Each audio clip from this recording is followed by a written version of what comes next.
ಶ್ರೀ ಗುರುಭ್ಯೋ ನಮಃ. ಹರಿ ಓಂ. ಶ್ರೀಮದ್ ಭಗವದ್ಗೀತೆ ಅಧ್ಯಾಯ 6 ಕೊನೆ ಶ್ಲೋಕದಲ್ಲಿ ಭಗವಂತ ಹೇಳಿದ್ದು, ಯೋಗಿನಾಮಪಿ ಸರ್ವೇಷಾಂ ಮದ್ಗತೇನಾಂತರಾತ್ಮನ ಶ್ರದ್ಧಾವಾನ್ ಭಜತೆ ಯೋ ಮಾಂ ಸಮೇ ಯುಕ್ತ ತಮೋಮತಃ.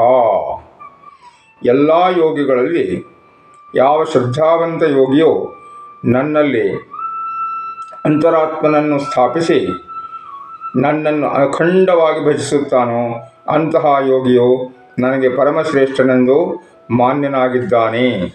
ಅಂದರೆ ಇಲ್ಲಿ ಆತ್ಮಸಂಯಮ ಯೋಗದಲ್ಲಿ ಭಗವಂತ ಹೇಳ್ತಾ ಇದ್ದದ್ದೇನಪ್ಪ ಅಂದರೆ, ಅರ್ಜುನ ನೀನು ಯೋಗಿಯಾಗು ಅಂತ, ಸನ್ಯಾಸಿಯಾಗು ಅಂತ ಹೇಳಲಿಲ್ಲ.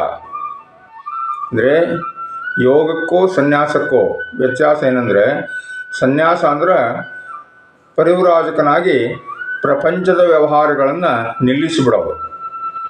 ಆದರೆ ಯೋಗಿ ಆದವನು ಪ್ರಪಂಚದಲ್ಲೇ ಇದ್ದುಕೊಂಡು ನಿಷ್ಕಾಮ ಕರ್ಮಗಳನ್ನು ಮಾಡಲಿಕ್ಕೆ ಪ್ರೇರಣೆ ಭಗವಂತನಿಂದ ದೊರೀತಾ ಇದೆ. ಅಂದರೆ ನಾವು ಪ್ರಪಂಚದಲ್ಲಿ ಕರ್ಮಗಳನ್ನು ಮಾಡಿದರೂ ಸಹ ಅದರ ಫಲಗಳಿಗೆ ಅಂಟಿಕೊಳ್ಳದೇನೆ ನಮ್ಮ ಜೀವನವನ್ನು ನಡೆಸಬೇಕು ಅನ್ನೋದು ತಾತ್ಪರ್ಯ. ಯೋಗ ಅಂದರೆ ದಿನನಿತ್ಯ ಮಾಡುವಂತಹ ಎಲ್ಲ ಕೆಲಸ ಕಾರ್ಯಗಳನ್ನು ಭಗವತ್ ಪ್ರೇರಣೆಯಿಂದ ಭಗವಂತನ ಪ್ರೀತಿಗಾಗಿ ಮಾಡುವುದು ಅಂತ ಅರ್ಥ. ನಾನೇನೇ ಮಾಡ್ತಾಯಿದ್ರೂ ನನ್ನ ಪಾಲಿಗೆ ಬಂದಂತಹ ಕರ್ತವ್ಯಗಳನ್ನು ನಾನು ಭಗವಂತನ ಒಂದು ಸೇವೆ ಅಂತ ಮಾಡ್ತಾ ಇದ್ದೇನೆ ಅನ್ನುವ ಮನೋಭಾವ ಏನಿದೆಯಲ್ಲ, ಅದು ನಮ್ಮನ್ನು ಯೋಗಿಯನ್ನಾಗಿ ಪರಿವರ್ತನೆ ಮಾಡುತ್ತೆ. ನಾವು ಪ್ರಪಂಚದಲ್ಲಿ ಅನೇಕ ಕೆಲಸ ಕಾರ್ಯಗಳನ್ನು ಮಾಡಲಿಕ್ಕಿದೆ, ಅದನ್ನು ಮಾಡ್ತಾ ಇದ್ದೇವೆ. ಅದನ್ನು ಯಾವ ಮನೋಭಾವದಲ್ಲಿ ಮಾಡ್ತೇವಲ್ಲ ಆ ಪ್ರಕಾರ ನಮಗೆ ಫಲಗಳು ಸಿಗ್ತವೆ. ಉದಾಹರಣೆಗೆ ಮನೆ ಕೆಲಸ ಮಾಡೋದು, ಆಫೀಸ್ಗೆ ಹೋಗೋದು, ಅದನ್ನು ಒಂದು ನನ್ನ ಮೇಲೆ ಯಾರೋ ಒಬ್ಬರು ಹೇರಿದಾರಪ್ಪ ನಾನು ಮಾಡಲೇಬೇಕಲ್ಲ ಅಂತ ಮಾಡ್ತಾಯಿದ್ರೆ ಒಳಗಡೆ ಏನು ಉತ್ಪತ್ತಿ ಆಗುತ್ತೆ? ಕರೆಕ್ಟ್, ಒತ್ತಡ, ಪ್ರೆಷರ್. ಅದೇ ಬ್ಲಡ್ ಪ್ರೆಷರ್. ಕಾರ್ಯಗಳನ್ನು ಮಾಡ್ತಾ ಇರಬೇಕಾದ್ರೆ if you are experiencing that work as a pressure, ಅದು ನಮಗೆ ಬ್ಲಡ್ ಪ್ರೆಷರ್, ಡಯಾಬಿಟಿಸ್, ಅಸ್ತಮಾದಂತಹ ಕಾಯಿಲೆಗಳನ್ನು ತಂದು ಕೊಡಲಿಕ್ಕೆ ಸಾಕು. ಆದ್ದರಿಂದ the very process of work ಏನಿದೆಯಲ್ಲ ಅದು ನಮಗೆ ಆನಂದದಾಯಕವಾಗಿರಬೇಕು. ಅದಕ್ಕೆ ಬೇಕಾಗಿರೋದು ಏನಪ್ಪ ಅಂತಂದರೆ ಆ ಒಂದು ಕೆಲಸಗಳನ್ನು ಪ್ರೀತಿಸಬೇಕು. ಕರೆಕ್ಟಾ? So whatever you do, love that work. ಇಷ್ಟಪಟ್ಟು ಮಾಡಿ. ಇಷ್ಟಪಟ್ಟು ಮಾಡಿದಂತಹ ಕೆಲಸಗಳು ಕರ್ಮಯೋಗವಾಗ್ತವೆ. ಕಷ್ಟಪಟ್ಟು ಮಾಡಿದಂತಹ ಕೆಲಸ ಕಾರ್ಯಗಳು ಕರ್ಮಗಳಾಗ್ತವೆ, ದುಷ್ಕರ್ಮ. ನನ್ನ ಕರ್ಮ ಬಂದಿದೆ ನೋಡಿ ಅಂತ ಬೈಕೊಂಡು ಅಡುಗೆ ಮಾಡ್ತಾ ಇರಬೇಕಾದ್ರೆ, ಅಭ್ಯಾಸ ಮಾಡ್ತಾ ಇರಬೇಕಾದ್ರೆ, ಶಾಲೆ ಕಾಲೇಜುಗಳಿಗೆ ಹೋಗ್ತಾ ಇರಬೇಕಾದ್ರೆ ಬೈಕೊಂಡು ಹೋಗ್ತಾ ಇದ್ದರೆ ಅದು ನಮಗೆ ಒತ್ತಡಗಳನ್ನು ನಿರ್ಮಾಣ ಮಾಡುತ್ತೆ ವಿನಃ ಅದರಿಂದ ಏನು ಪ್ರಯೋಜನ ಇಲ್ಲ.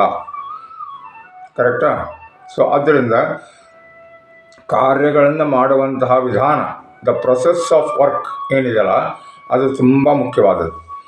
ಎಷ್ಟು ಜಾಸ್ತಿ ಕೆಲಸ ಮಾಡ್ತೇವೆ ಅನ್ನೋದು ಮುಖ್ಯ ಅಲ್ಲ, ಆದರೆ ಎಷ್ಟು ಆ ಕೆಲಸದಲ್ಲಿ ತಾದಾತ್ಮ್ಯವನ್ನು ಹೊಂದಿ ನಾವು ಆ ಕಾರ್ಯದಲ್ಲಿ ಮಗ್ನರಾಗಿ ಸಂಪೂರ್ಣ ನನ್ನನ್ನು ನಾನು ತೊಡಗಿಸ್ಕೊಳ್ತೇನಲ್ಲ, ಅದಕ್ಕೆ ಮೂಲ ಕಾರಣ ಆ ಕೆಲಸಗಳನ್ನು ನಾನು ಪ್ರೀತಿಯಿಂದ ಮಾಡುವುದು. ಹೇಗೂ ನನಗೆ ಬಂದಿದೆ ನನ್ನ ಪಾಲಿಗೆ ಕರ್ತವ್ಯ, ಇದನ್ನು ಪ್ರೀತಿಯಿಂದ ಮಾಡಿದರೆ, ಇಷ್ಟಪಟ್ಟು ಮಾಡಿದರೆ ಏನು ಕಂಡು ಹೋಗುತ್ತೆ? ಕರೆಕ್ಟ್. ಆದ್ದರಿಂದ ಕಾರ್ಯಗಳನ್ನು, ಕೆಲಸಗಳನ್ನು ಇಷ್ಟಪಡಬೇಕು. ಹೆಂಗೂ ಮಾಡಲೇಬೇಕು. ಒದ್ದಾಡ್ಕೊಂಡು ಯಾಕೆ ಮಾಡ್ತೀರಿ? ಅದನ್ನು ಭಗವದ್ಗೀತೆ ಬಹಳ ಮಾರ್ಮಿಕವಾಗಿ ನಮಗೆ ಹೇಳಿಕೊಡ್ತಾ ಇದೆ. ಇದಕ್ಕೆ ಬೇಕಾಗಿರೋದು ಏನಪ್ಪ ಅಂದರೆ ನಮ್ಮ ಮನಸ್ಸನ್ನು ಅಣಿ ಮಾಡುವುದು. ಅಂದರೆ preparing the mind for the work. ಆ ಪ್ರಿಪರೇಷನ್ ಎಲ್ಲಿಂದ ಪ್ರಾರಂಭ ಆಗುತ್ತಂದರೆ ಪ್ರತಿನಿತ್ಯ ಅಂತರ್ಮುಖವಾದಂತಹ ಒಂದು ತರಬೇತಿಯಿಂದ ಪ್ರಾರಂಭ ಆಗುತ್ತೆ. ಅದೇ ಧ್ಯಾನ ಅಭ್ಯಾಸ, ಮೆಡಿಟೇಷನ್, ಧ್ಯಾನ. ಇದು ನಮ್ಮ ಮನಸ್ಸನ್ನು ಕಾರ್ಯಗಳನ್ನು ಇಷ್ಟಪಟ್ಟು ಮಾಡುವುದಕ್ಕೆ ಪ್ರೇರಣೆ ನೀಡುತ್ತೆ. ಅದು ಮೂಲ ತರಬೇತಿ, ಬೇಸಿಕ್ ಟ್ರೈನಿಂಗ್. ಅದನ್ನು ಸ್ವಲ್ಪ ಸಮಯ ಅಭ್ಯಾಸ ಮಾಡಬೇಕು. ಪ್ರತಿನಿತ್ಯ ನಾವು ಮಾಡ್ತಾ ಇದ್ದೇವೆ, ಎಲ್ಲರೂ ಮಾಡುವ. ಮೃದುವಾಗಿ ಕಣ್ಣುಗಳನ್ನು ಮುಚ್ಚಿಕೊಳ್ಳಿ. ಶರೀರ ಹಗುರವಾಗಿರಲಿ, ಮನಸ್ಸು ಶಾಂತವಾಗಿರಲಿ.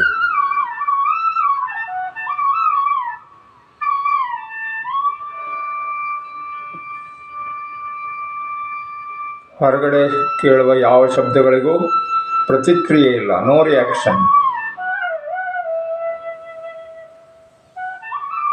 ಮನಸ್ಸಿನ ಒಳಗಡೆ ಉದ್ಭವವಾಗುವಂತಹ ಯೋಚನೆಗಳಿಗೂ ಪ್ರತಿಕ್ರಿಯೆ ಇಲ್ಲ.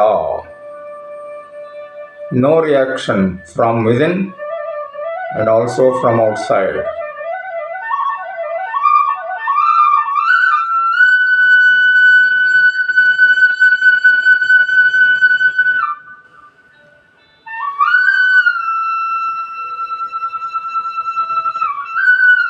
ಒಳ್ಳೆ ಯೋಚನೆ ಬಂದರೂ ಪರವಾಗಿಲ್ಲ, ಕೆಟ್ಟ ಯೋಚನೆ ಬಂದರೂ ಪರವಾಗಿಲ್ಲ. Just be with your thoughts. ಯೋಚನೆಗಳ ಜೊತೆಗಿರೋದು, ಯೋಚನೆ ಮಾಡುವುದಲ್ಲ. Meditation is not thinking about anything. ಯೋಚನೆಗಳು ಬಂದರೆ ಪರವಾಗಿಲ್ಲ. Having a thought is okay, but do not involve in the process of thinking.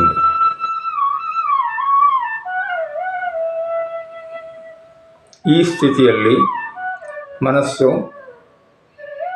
ವಿಶ್ರಾಂತಿ ಸ್ಥಿತಿಯಲ್ಲಿದೆ. Deep relaxation.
Welcome back to my channel.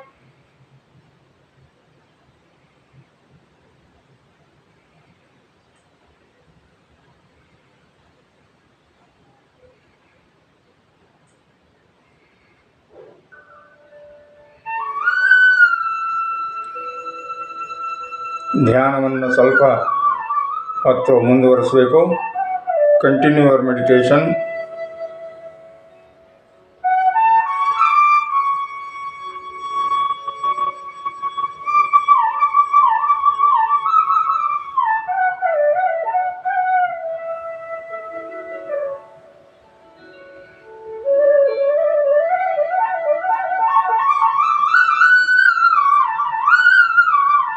ಸುಮಾರು ಒಂದು 20 ನಿಮಿಷ, ಅರ್ಧ ಗಂಟೆವರೆಗೂ ಧ್ಯಾನ ಸ್ಥಿತಿಯಲ್ಲಿ ಇರುವುದನ್ನು ರೂಢಿ ಮಾಡಿಕೊಳ್ಳಬೇಕು.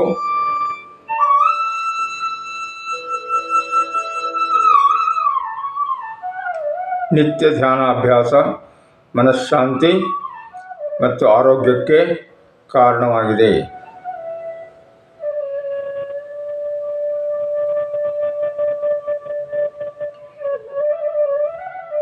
ನಮ್ಮ ಜೀವನದ ಎಲ್ಲ ಬಂಧನಗಳಿಂದಲೂ ಮುಕ್ತಿಯಾಗುವಂತಹ ಒಂದು ಸನ್ಮಾರ್ಗ ಧ್ಯಾನದಲ್ಲಿ ಅಡಕವಾಗಿದೆ. ನಿತ್ಯ ನಿಯಮಿತವಾಗಿ ಅಭ್ಯಾಸವನ್ನು ಮಾಡುವ. ಓಂ ಅಸತೋ ಮಾ ಸದ್ಗಮಯ ತಮಸೋ ಮಾ ಜ್ಯೋತಿರ್ಗಮಯ ಮೃತ್ಯೋರ್ಮಾ ಅಮೃತಂಗಮಯ. ಓಂ ಶಾಂತಿ ಶಾಂತಿ ಶಾಂತಿ. ಹರಿ ಓಂ. ಜೈ ಗುರುದೇವ. ನಮಸ್ಕಾರ.